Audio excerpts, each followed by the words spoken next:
সবাই বলে গো আমার বাসির গুণে নাকি শ্রী যমুনা উজান বন, আমার বাসির গুণে নাকি মৃততর মুঞ্জরায় পবনের গতিরোধ হয়ে যায়। কিন্তু রাধে আমি কি বলি জানো, আমার কোনো গুণ নেই গো, কেবলই তোমার নামের গুণে। তোমার নামে বাঁশি বাজাই বলে মৃত তরু মুঞ্জরায় পবনের গতিরোধ হয়ে যায়।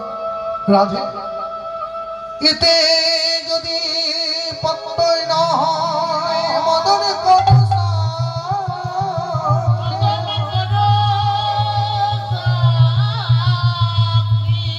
আদেশ করহ না তুয়া পদে লিখি।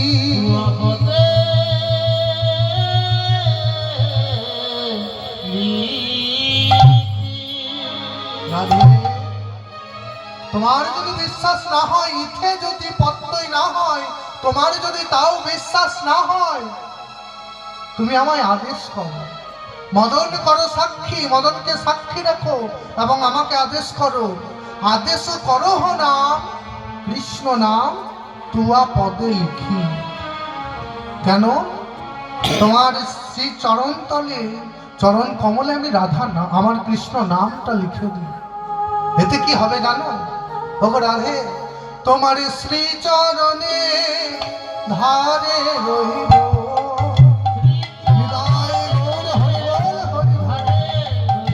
তোমার শ্রী চরণে ধারে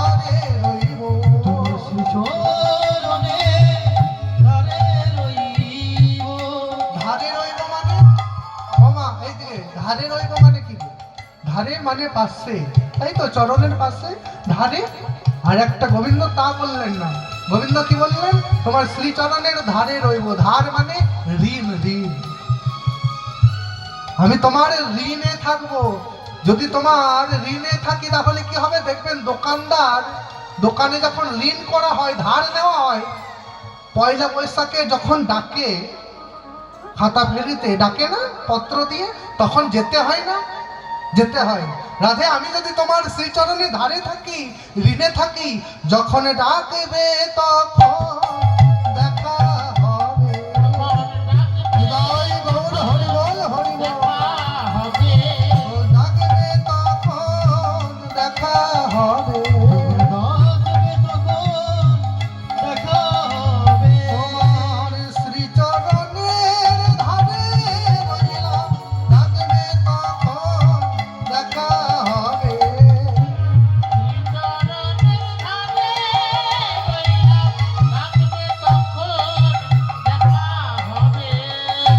যখন তুমি ডাকবে, আমি যদি পাশে থাকি, ধারে থাকি, রাধে তোমার ঋণ শোধ করতে পারবো না আমি, তবে হ্যাঁ চেষ্টা করব।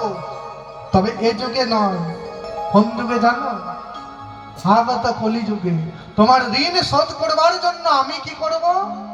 আমি কেঁদে কেঁদে বেড়াইব, আমি কেঁদে কেঁদে বেড়াইব। ওই রাধা নাম মুখে লয়ে কেঁদে কেঁদে বেড়াইব।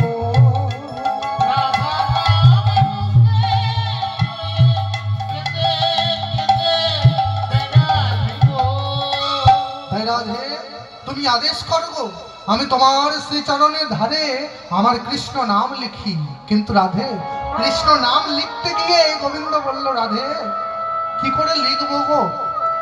তোমার যে চরণটি হচ্ছে কমল হতে অতি সুকমল। কমল মানে হচ্ছে পদ্ম, পদ্মের থেকেও নরম হচ্ছে তোমার চরণ কমল। আমি যদি কৃষ্ণ নাম লিখি, কৃষ্ণ নাম হচ্ছে বড় আঁকা বাঁকা, কৃষ্ণ নামটা হচ্ছে সোজা নয়, বাঁকা নাম কৃষ্ণ। তাই কৃষ্ণ নাম লিখতে গেলে কি হবে? তোমার চরণে আঘাত লাগবে, ব্যথা লাগবে। তাই তোমার চরণে আমি নাম লিখতে পারবো না। আমি কি করবো জানো রাধে? ওগো রাধে, তোমার কমল চরণে কঠিন नाम लिखते आचर जा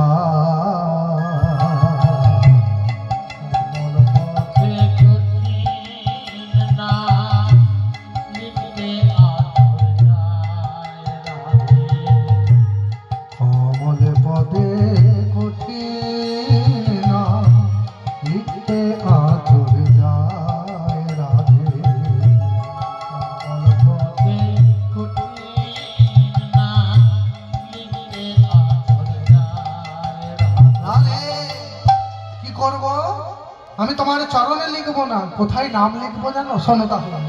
ভূমেতে লিখো না পদ দেহ পায় রাধে,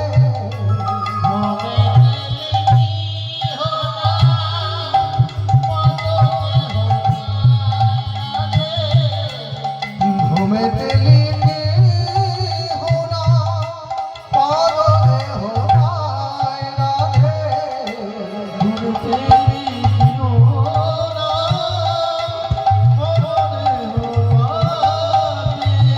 নাম ধন্য আমিও ধন্য,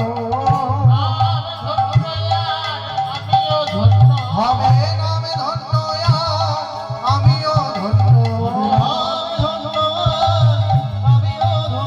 তোমার যুগল চরণের পরশে নাম ধন্য আমিও ধন্য।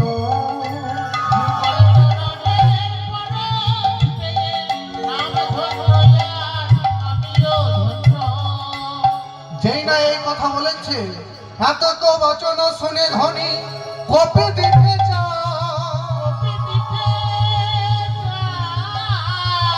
না যায় দুর্জয়মান জ্ঞান দাসে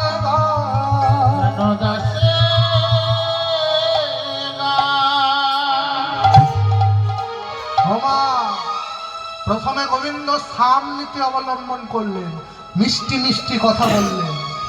সামে যখন মান গেল না, এবার কি করবে গো? ভেদ। ভেদ কাকে বলে? ভেদং দ্বিধা স্বয়ং ভঙ্গস্য মহাত্র প্রকাশন, অর্থাৎ নিজের গুণকীর্তন নিজে করাকে ভেদ বলে, মানে নিজের ঢাক নিজে পেটানো। কেমন?